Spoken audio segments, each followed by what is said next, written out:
This is actually an hour presentation, but I have 20 minutes, so I got to go fast. All right. These are the Beatles before and after they did drugs in America. That's the difference. In America, in third grade elementary school, for 1 week, the police brought drugs to our school. And they brought drug dogs, and they brought posters and educational material and taught us what drugs are. And we got to know from a very young age. And I don't think Koreans have this kind of education. So I thought I'd share with you a little bit about what drugs are, and then talk about the history of drug laws in America. Okay? Drug Abuse Resistance Education, the DARE program. That's the education program. In this program, they talk about what drugs are. And their definition is anything that changes the way your body or mind works. So can you guess, so that is going to be our definition for drugs today. Mostly talking about illegal drugs, some legal drugs also, but we're not talking about things like aspirin, for example, right, medicine. So there's two things about drugs that they taught us. Is one, drugs are addictive. They can make you want to do them over and over and over, and if you stop, you'll get sick. Also, drugs can be dangerous in the sense that if you take too much, you can die instantly. Or drugs can change your behavior and you can die, or they can do long-term bad things to your health. Okay? So keeping that in mind, can you guess what are the most common drugs that people do every day? Just say them. Okay, smoking, good. I heard marijuana. Okay, magic mushrooms. Like I said, aspirin is one, but we're not going to talk about medicine today. Most of you have done this drug today once or twice already. Coffee, yeah. So caffeine is one of the world's most common drugs. Some cultures think caffeine is bad, like Mormons in America, but almost everyone does caffeine. It makes you feel awake, makes you feel smarter, but it can actually kill you. And many people in America have started to go to the hospital because they take too many energy pills or too many energy drinks, and so that's caffeine. Someone I think mentioned alcohol. Alcohol is very common in Korea. It's illegal in Muslim countries and some traditional Christian cultures as well. Alcohol makes you feel loose, so you can talk about your true feelings. But on the negative side, it also makes you feel loose and you start talking about your true feelings. Those can be bad, right? Also, it can make you a bad driver. It can also, over time, hurt your liver or heart, give you a stroke, things like that. Also, over 50% of all murders involve alcohol, actually. Dangerous thing. And then tobacco. This is our friend Ronald Reagan advertising cigarettes in the 50s and 60s. Cigarettes have been a part of Western culture since the 1500s when it was taken from America. In the beginning, the king didn't want people to smoke because he thought it was disgusting, but it was too attractive, and so many people smoke in the world today. Okay, other illegal drugs, we're going to talk about two main ones now. Meth. Meth is popular with truckers and fishermen and other people who have to stay up for a long time. Even the military uses a kind of meth pill. It's extremely dangerous. It's bad for your teeth. You don't eat for days and days, so your teeth eventually fall out because you don't eat good food. And this is Amy Winehouse. She died from using drugs. You see in just 1 or 2 years the dramatic change in her body. And this woman, every time she got arrested, the police took her picture, and you can see how she changed over time. Meth is a serious issue in America right now. Another popular one you all know about from celebrities in Korea is marijuana. Pot is a common name. It's also called weed, or hemp is the actual plant name, hemp. These are some cartoons about the kinds of people who do drugs. The quirky cool girl, the musician, the guy who wants to watch cartoons and eat, and the political guy who wants to protest for peace, and just idiots in general. Okay? So the police, when they came to our school, taught us how to measure the dangers of different drugs. This is from The Lancet, which is a medical journal from England. It was published in 2007. They measured the danger of drugs, and they also plotted the addictiveness of drugs. So along this axis, these are the most dangerous, going down, and then up here, these are the most addictive, going down. You can see heroin, which is the one you inject, right? That's by far the most dangerous and the most addictive. Alcohol is next. A lot of people don't realize how dangerous alcohol really is for health problems and instant death. Many college students die from drinking alcohol, from just drinking too much at once. I think maybe Korean army soldiers do that too sometimes, I think. And then going down the list, cocaine, which is like really strong coffee that you snort up your nose, is also dangerous. Morphine and phenobarbital and rohypnol are the ones that the plastic surgery girls steal from the hospital, the medical drugs. And then nicotine is cigarettes. And then caffeine is coffee and marijuana. One of the safest substances known to man is marijuana. Safer than aspirin. It's probably safer than drinking out of plastic cups. The plastic chemicals are worse than actual marijuana. And addictiveness, again, we see nicotine is one of the most addictive things in the world. Cocaine. Alcohol is actually about as addictive as television, are pretty much equal. And then ephedra, which is like caffeine, it's an energy pill. So marijuana and caffeine are roughly equal. Okay.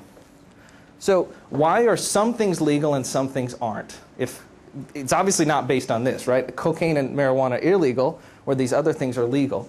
Well, there's a really interesting case study in the case of alcohol. So real quick, let's look at the history of alcohol in America.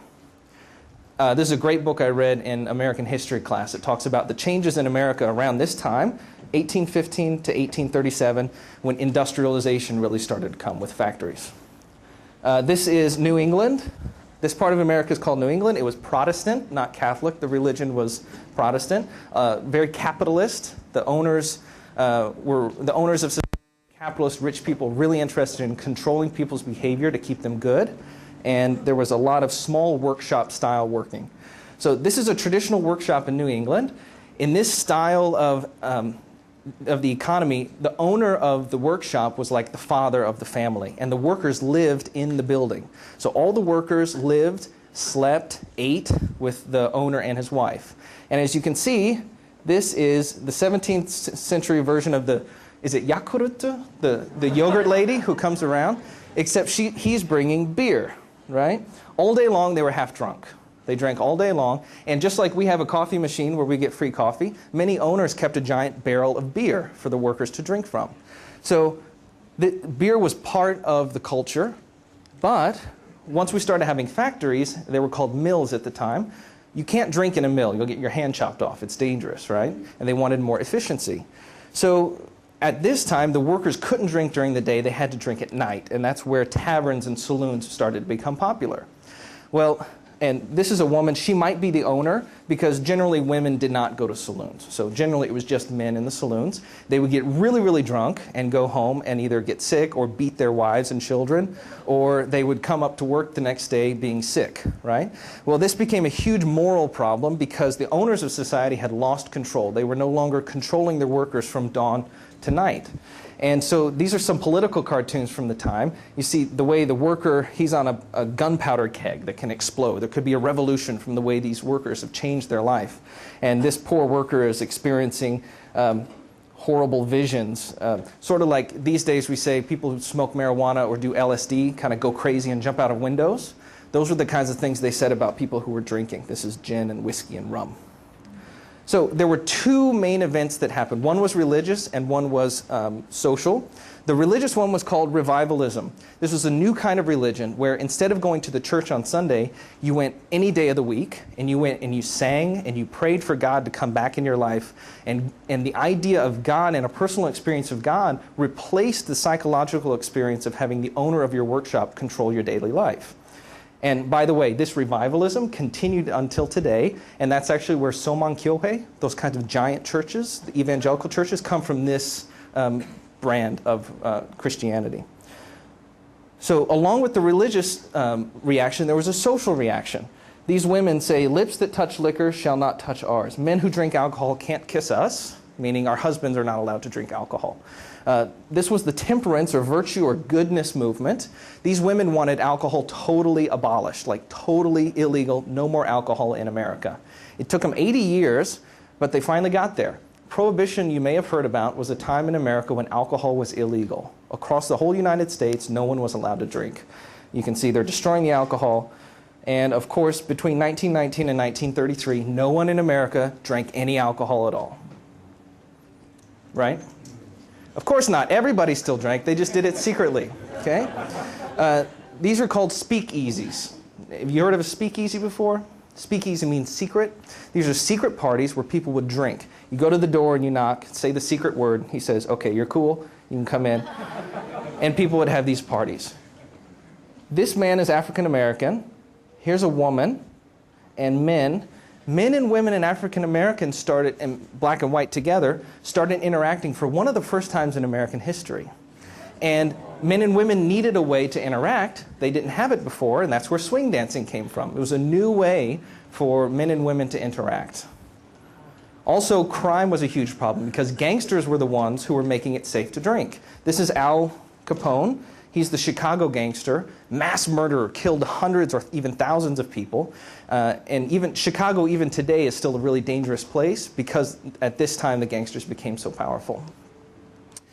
So over time, people decided they wanted to get some of their rights back, and these guys are protesting for beer. And their point is, it's okay to keep whiskey illegal, but please God, just give us some beer. And so finally, they were successful in overthrowing prohibition. Okay, and so not just beer, actually, all of alcohol was allowed again in 1933.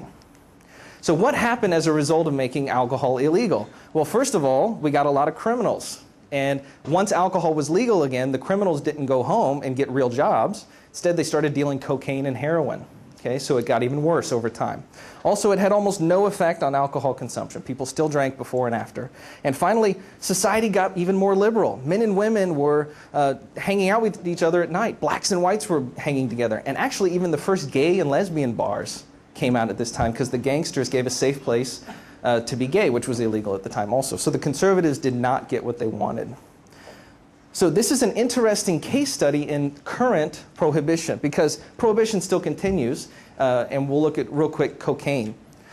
This is how cocaine looks when it's transported. It's made in South America in these places, and it comes to America on airplanes, big airplanes and small airplanes, and boats, speedboats. It comes in cruise ships, and it even comes in submarines. The police found one gang had a fully functional Russian submarine that they were using to bring in the drugs. And the gangster problem has gotten incredibly bad. In Mexico, there's huge drug wars going on. These criminals actually wear police uniforms and use police guns and grenades and weapons, and they have no problem actually attacking the police. So violence has increased, and also because of the drug war really being fought by, starting with Ronald Reagan and increasing up until now, America has one of the highest, actually the highest or second highest, depending on China, prison rate of people going to jail or being in prison in the world, like by far extreme. So those are all some really negative effects of prohibition. And there's actually a growing portion of people who are protesting saying prohibition simply doesn't work. Drugs are bad, yes, but making them illegal doesn't help. Okay, so we looked at cocaine real quick, and it probably makes sense why cocaine's illegal, because it's pretty bad for you. What about marijuana? There's no scientist who has scientific evidence that marijuana is any worse than, say, caffeine, or definitely not worse than alcohol. Why is marijuana illegal? Well, it's a really interesting question. This is Arnold Schwarzenegger enjoying marijuana while he lifts weights. That's actually that's not from a movie. That's a real. So the plant is called hemp, and it's also given the names pot, marijuana, cannabis, and weed. Hemp is the plant that was used, Christopher Columbus brought it to America. George Washington grew it. It was used for all kinds of things. You can eat the seeds, they're very nutritious. You can burn the oil. The first cars, Henry Ford's first cars ran on hemp seed oil. You can feed it to your animals. You can make clothes and cloth. This is what the stem looks like. So it makes really good rope. And they used it for the sails and the ropes on the ships because the sea salt doesn't eat hemp. Cotton will get eaten by the sea salt, but the hemp won't. And then, by the way, these used sails were converted to make these covered wagons. That's where those covered wagons came from. And also, marijuana is it's a big part of American culture. A lot of famous people have admitted or say they continue to use pot. Justin Timberlake says it helps him with his music. Lady Gaga and Kristen Dunst, Natalie Portman, and this is Rihanna, you know Rihanna. Also, Michael Phelps got caught smoking pot right after he won the Olympic medals, and he still continued to have advertising contracts. Just imagine Kim Jong-un smoking pot on TV and still advertising. It probably wouldn't happen, right? Even Barack Obama wrote about smoking pot when he was a kid, and he got to be president. So why is marijuana illegal? Well, everyone you ask will have a different story, so I've kind of put together several different stories. First of all, it's a competition for tobacco and alcohol. People who smoke pot usually don't drink, for example. The DARE education program I told you about, the elementary school, the #1 funders, the people who fund that program, are alcohol and tobacco companies. So some people say they're trying to stop the competition. Who knows? Also, around 1930, Dow Corning was really pushing for chemical fabrics like polyester and rayon. And hemp is an excellent competitor for those, and it's very cheap.